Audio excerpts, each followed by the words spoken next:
જો તમને આ રેસીપી પસંદ આવી તો લાઈક કરજો, શેર કરજો અને સબસ્ક્રાઈબ કરજો।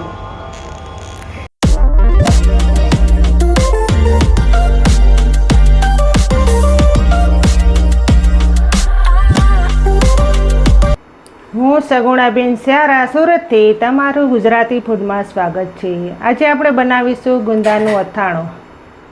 આપણે ગુંદાનું અથાણું બનાવવાનું છે તો તેના માટે આપણે 1 કિલો ગુંદા લીધેલા છે। આ રીતના મોટા ગુંદા લેવાના જેથી કરીને આપણું અથાણું સારું થાય।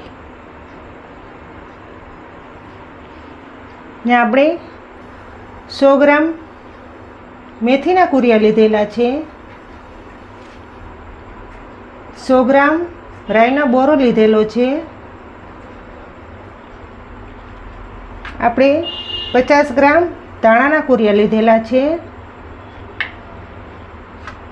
25 ગ્રામ જેટલી આપણે વરિયાળી લીધેલી છે, જરૂર પડશે એટલે આપણે નાખશું।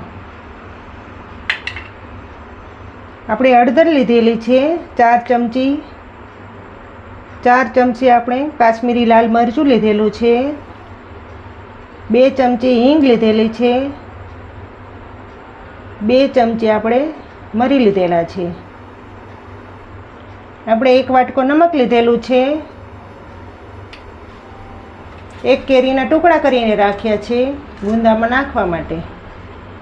આપણે સિંગ તેલ લીધેલું છે 1 કિલો, જરૂર પડશે એટલું આપણે નાખશું। સૌ પ્રથમ તો આપણે પહેલાં ગુંદામાંથી બી કાઢી લેશું। આપણે ગુંદા પાકેલ નથી લેવાના, એકદમ કાચા લેવાના છે।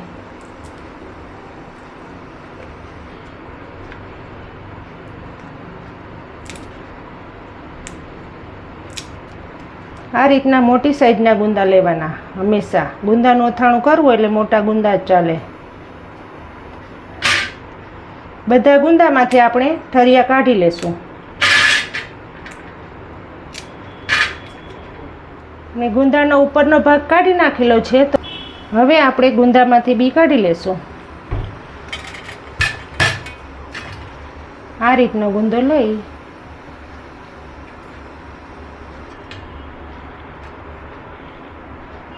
આ રીતના બધા બી પહેલાં કાઢી લેશું।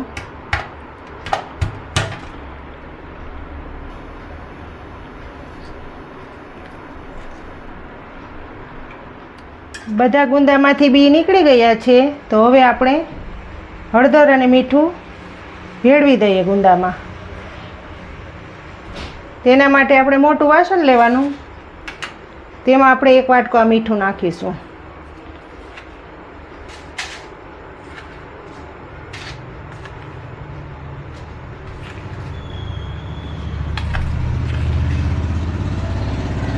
આપણે 5 ચમચી મીઠું લીધેલું છે અહીં,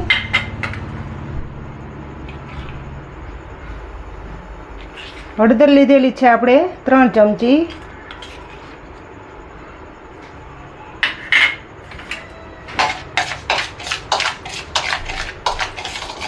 બંનેને આપણે મિક્સિંગ કરી લઈએ।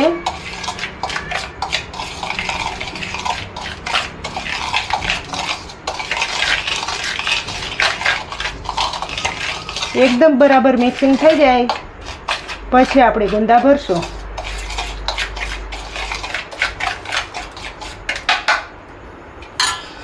એક તપેલું લેવાનું,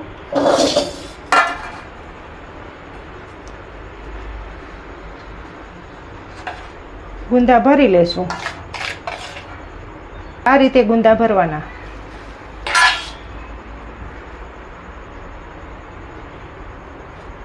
તપેલામાં મૂકતા જશું।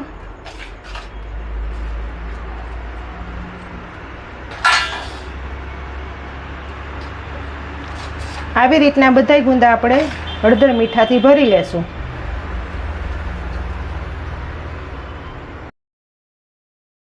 બધાય ગુંદા આપણા હળદર મીઠાથી ભરાઈ ગયા છે તો હવે આપણે 7 કલાક માટે આને પલાળવા મૂકી દેશું।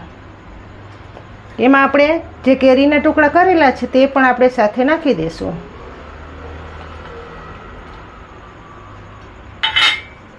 આપણે પછી હલાવી નાખશું।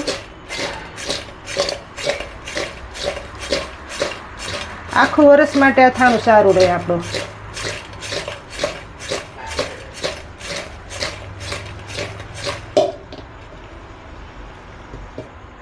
હવે આપણે આ ડીશ કાણાવાળી છે તે આપણે ઢાંકી દઈશું ને 7 કલાક માટે આપણે આને મૂકી દઈશું. હવે આપણે ગુંદા જોઈ લઈએ. 7 કલાક થઈ ગઈ છે.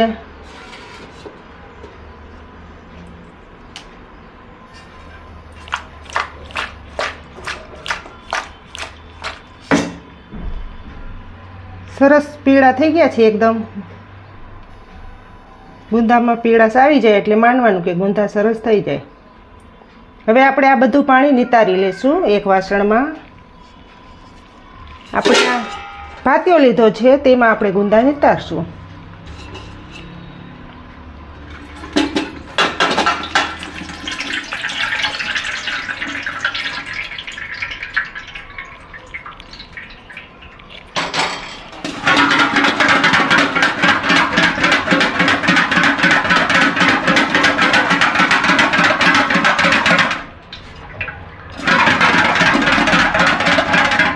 થોડીક વાર ગુંદાને હલાવીએ એટલે બધું અંદરનું પાણી નીકળી જાય.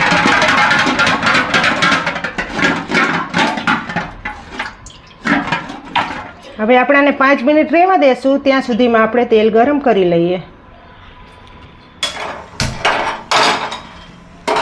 આપણે વઘારમાં થોડું તેલ નાખીશું, પછી ઉપરથી તેલ નાખીશું, પણ ગરમ કરેલું નાખવાનું.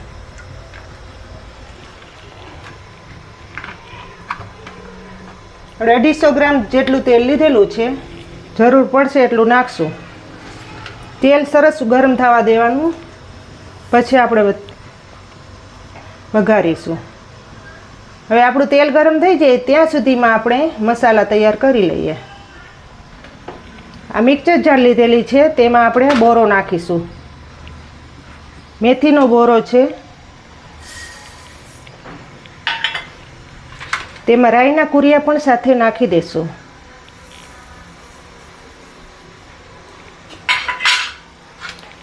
ધાણાના કુરિયા પણ સાથે નાખી દેશું.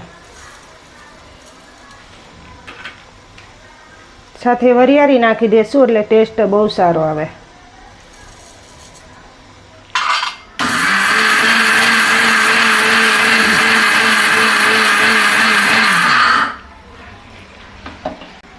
આ રીતનું પીસવાનું જેથી કરીને ગુંદામાં સ્વાદ આવે. પીસેલો મસાલો નાખીએ તો ટેસ્ટ બહુ સારો આવે છે ગુંદાનો.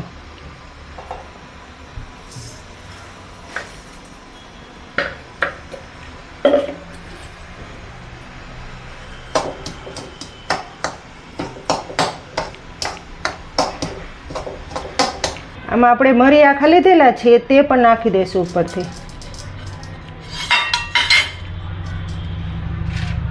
આપણે 1 ચમચી હિંગ નાખીશું.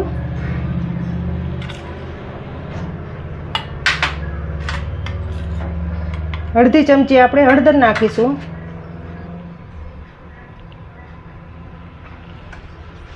ગુંદામાં મીઠું નાખેલું હોય એટલે થોડુંક ઓછું નાખવાનું આમાં મસાલામાં. હવે આપણે તેલ ગરમ થઈ ગયું છે તો વઘારી લેશું.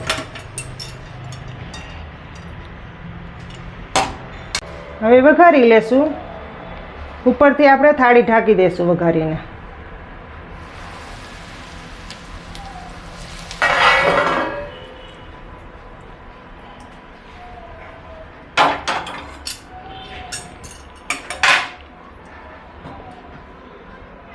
થોડીક વાર આમ રહેવા દેશું એટલે વઘાર સરસ એમાં ને એમાં જ રહે.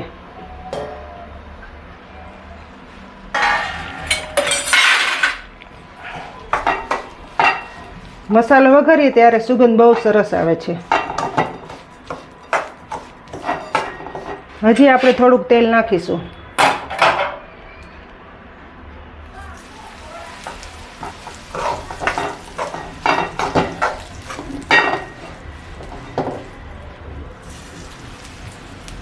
પછી આપણે જરૂર પડશે તો ઠંડુ થઈ ગયા પછી ઉપરથી તેલ નાખીશું. હવે આપણે ગરમ તેલ નહીં નાખીએ.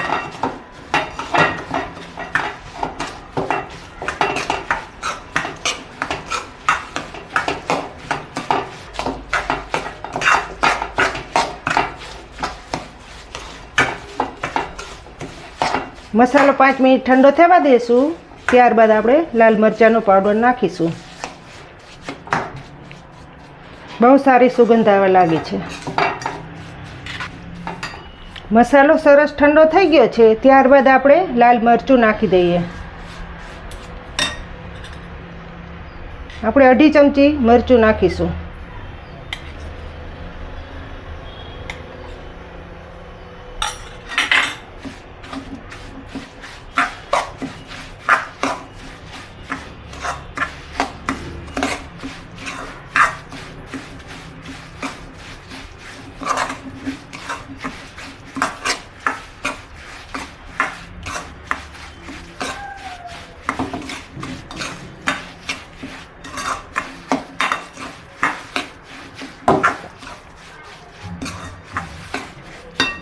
આવી રીતનો વઘાર કરીએ તો આખું વરસ સારું અથાણું રહે.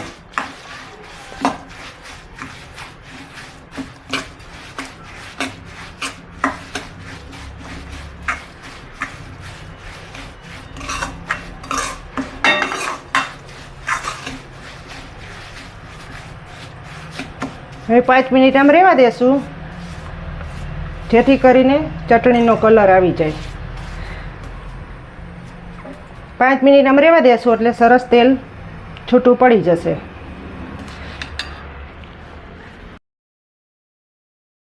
તેલ સરસ છૂટું પડી ગયું છે, તમે જોઈ શકો છો. હવે આપણે ગુંદા ભરી લેશું. આપણે આ બરણી લેવાની છે, તેમાં આપણે ગુંદા નાખીશું.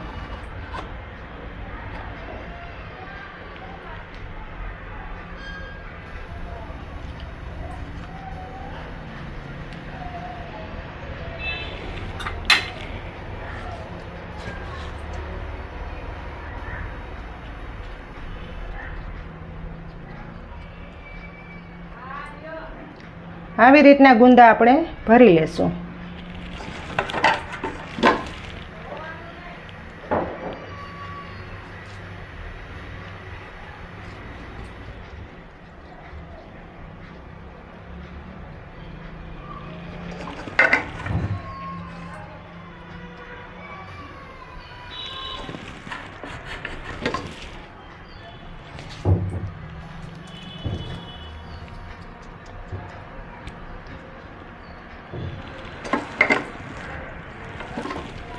આ રીતના બધાય ગુંદા આપણે ભરી લેશું.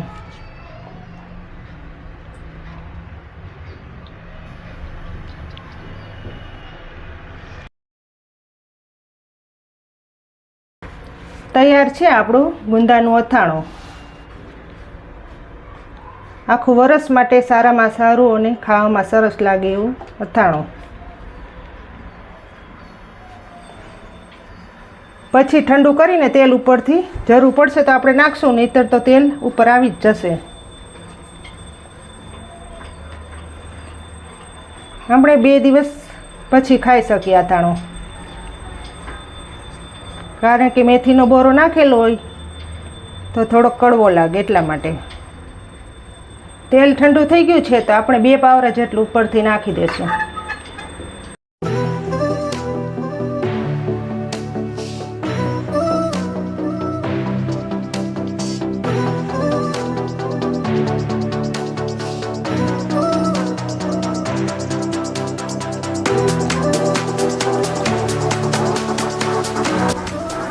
તૈયાર છે આપણું ગુંદાનું અથાણું. તમને જો મારી આ રેસીપી સારી લાગી હોય તો તમે આવી રીતે જરૂરથી બનાવજો. જો તમને આ રેસીપી પસંદ આવે તો લાઈક કરજો, શેર કરજો અને સબસ્ક્રાઈબ કરજો. ચોક્કસથી તમે આ રેસીપી બનાવજો.